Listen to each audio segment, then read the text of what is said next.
Hey, Bruce here with the 5-Minute Handyman. I am doing some painting and I'm at the point where I need to cut in around the doors and window. So let me show you some of the hardware and we'll talk about it. Well, yesterday I've got the walls painted and I decided on this particular room I would do the walls first and with the roller and then come back and do the cutting in afterwards. Now yesterday I also prepped the area where the wall and the trim come together, and there's a video on how to do that, and then I painted the trim with a satin paint, and when I painted it I came down and went onto the wall a little just so that I have a nice edge here. So when I come with my paintbrush now with the color and come down and cut my straight line in, it'll look real nice. Now after this dried, I noticed that there is a spot here which is a printed spot, and what that means is that the roller, when it came down, didn't fully cover the texture of the drywall. And even though this is very smooth, the roller has a nap to it, and when you roll it, if you don't lift up and put it and go back and forth, over and over again, then you get this type of a situation. And so what I can do is just take my brush and go over that piece. I have the corners that I need to do, and then up on the ceiling area as well. So I'm pretty happy with the rest of the work that we did here yesterday.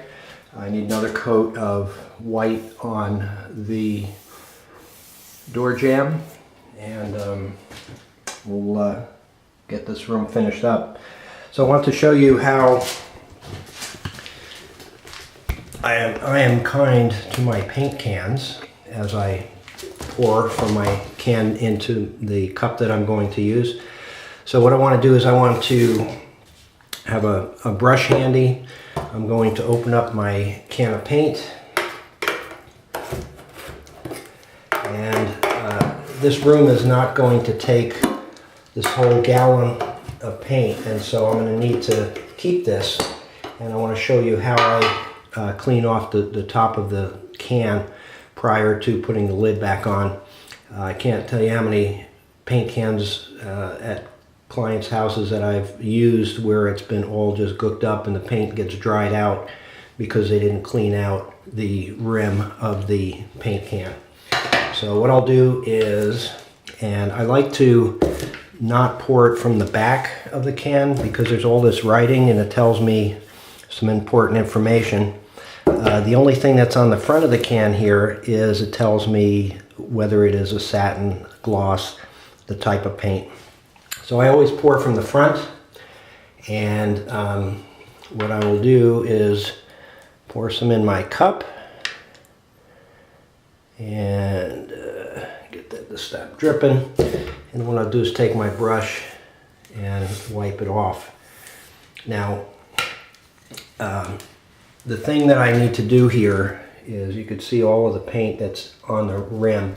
What I'll do is I'll take my brush, have it hang over a little bit on the outside, and wipe it as I move this fresh paint around. And so the goal here is to get this nice and clean, and as I get it cleaned up, it's going to be a nice smooth surface so I don't have any lumps of paint in here. Okay, so that looks pretty good. And so now what I will do is I'm going to take my lid, and I'm not going to put it on right away. I'm going to overlap it just a teeny bit so that it seals off around here, so I'm not getting fresh air into it. But you can see the lip here is not covered, and so while I'm doing my painting, it is going to dry, and then I will have a nice surface for me to put my lid on here when I'm done. I'll pour in the rest of the paint, and the reason I want to do that is because if I put this on wet, each time I take it on and off, it's going to start flaking, and then I will get flakes into my paint can. So let me just take this and put this off to the side. Okay, so now let's get into cutting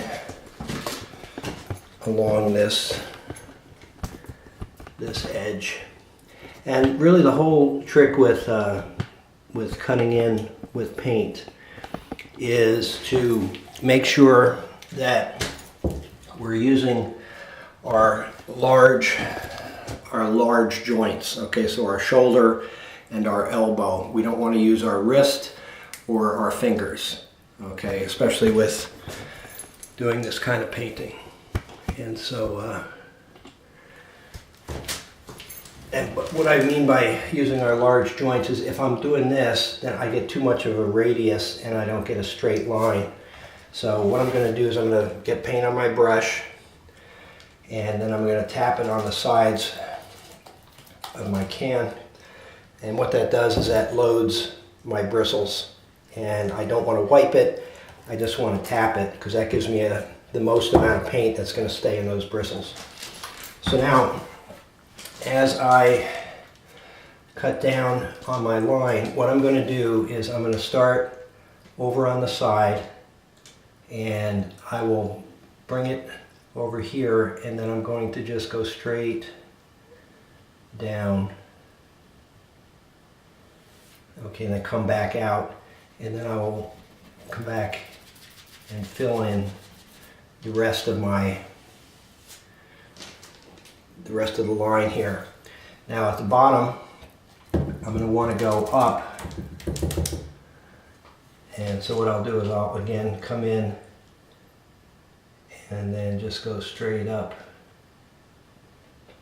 with my line. Okay, and then we just feather that in. So that's really all there is to it in order to get a nice straight line.